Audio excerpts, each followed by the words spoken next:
Hello and welcome to another episode of the Maserati Guy.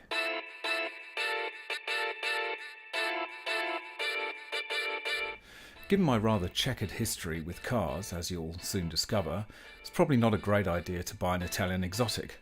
So while I'm waiting for it to be returned from the shop, I thought I'd give you a rundown of 12 of the cars that I've experienced and driven since the early 1970s.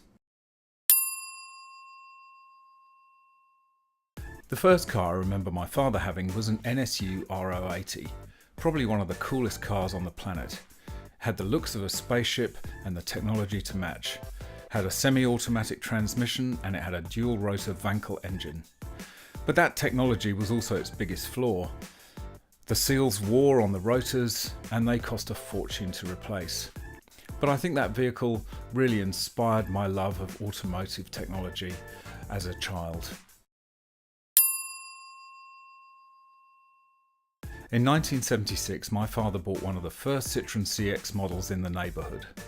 It still looked like it had descended from space, but its technology was a little bit more mundane.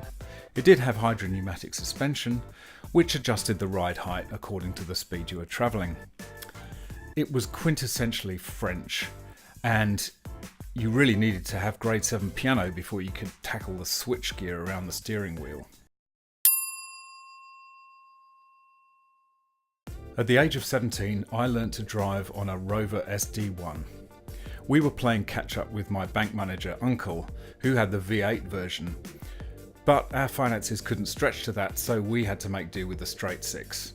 However, it was still an absolute blast to drive. It was great fun to learn on, and with luxuries like power steering, felt like we were royalty.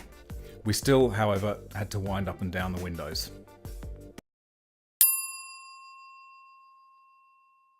My uncle then traded up to an E30 BMW 320i. He let me drive it and I experienced that 6-cylinder inline 2-litre engine for the first time and commented that it was as smooth as an electric motor, and I mean that in a good way, not in a Tesla way. My father couldn't afford that particular model, but we did get a lower spec version with, horror of horror, steel wheels. But it did give me a real taste of performance cars for the first time, and I was really hooked. The first car I bought for myself was after university. I decided I wanted an MGB GT. It was kind of cheap and still quite cool, and I'd found a fantastic example and I had no hesitation in dropping £5,000 on it without any thought of a pre-purchase inspection. The first inkling that I got that something was wrong was after I left it out one night and the footwells filled with water. Over the subsequent months, I discovered that it was held together more by rust and filler than by metal. If I'd taken a magnet to that first inspection, I would have been able to tell that straight away. When I eventually sold it, barely 8 months later, I got back less than a quarter of what I paid for it. And the purchaser literally pulled apart the panels with his bare hands. It was a very, very important lesson for me about the importance of getting pre-purchase inspections on second-hand vehicles. Despite this rather negative experience, I hadn't squashed the MG bug, and in the mid-1990s I bought an MGB Roadster with a little bit more care. The ownership experience of that was generally much more positive, and I had some great times out in the MGB Roadster. My next proper car was my first in Australia, a Mercedes-Benz SLK 230.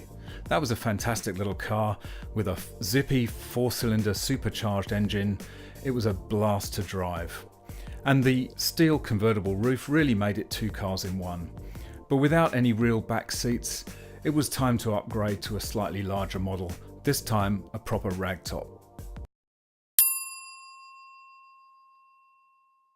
The E36 BMW 328i was a step up in comfort and practicality.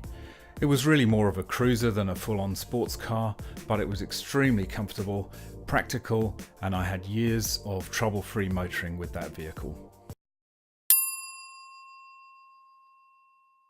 In 2008, the E36 BMW was traded in for a demonstrator second generation Audi TT. It's really a two-seater, but I managed to convince myself that the bench seat in the back made it a family car. I have to say, I believe the TT is one of the most beautiful cars ever designed. It looks great from any angle and puts its rivals to shame. In 2010, I purchased an Audi S4 X demonstrator. That was one of the first models with the turbocharged V6 rather than the original V8. That car was unfortunately a bit of a dog. It broke down on the first day I had it, and it broke down subsequently on 2 further occasions. To add insult to injury, the paint started peeling off the bonnet, which was almost inexcusable. Audi, to their credit, did us a good deal on a trade-in, took the car back, and we ended up not being too much out of pocket. After the experience with the S4, I had to go for something a bit more sensible, so we purchased a Q5, which was a very reliable, very comfortable, but rather mundane family car. In 2014, the bug bit again for a proper driver's car, and I saw a Lexus IS350 advertised at the local Audi dealer. When I went to look at it, parked next to it was an ISF. Now, the sensible thing would have been to purchase the IS350, so what did I do? I purchased the ISF, and it was a blast. It had a 5-litre V8 engine, and it had an aftermarket exhaust which would wake the neighbours without fail every morning. Financial constraints meant that I had to sell that car soon afterwards, and eventually I put a stock exhaust back on it, but it was an absolute joy to drive. Things improved, and I was able to purchase a 2007 Audi RS4 Cabriolet, one of only 25 in Australia, so it was very rare, very exclusive. It was a great looking car. Flared wheel arches gave it an aggressive stance, and the sound from the exhaust was absolutely epic and turned heads wherever it went.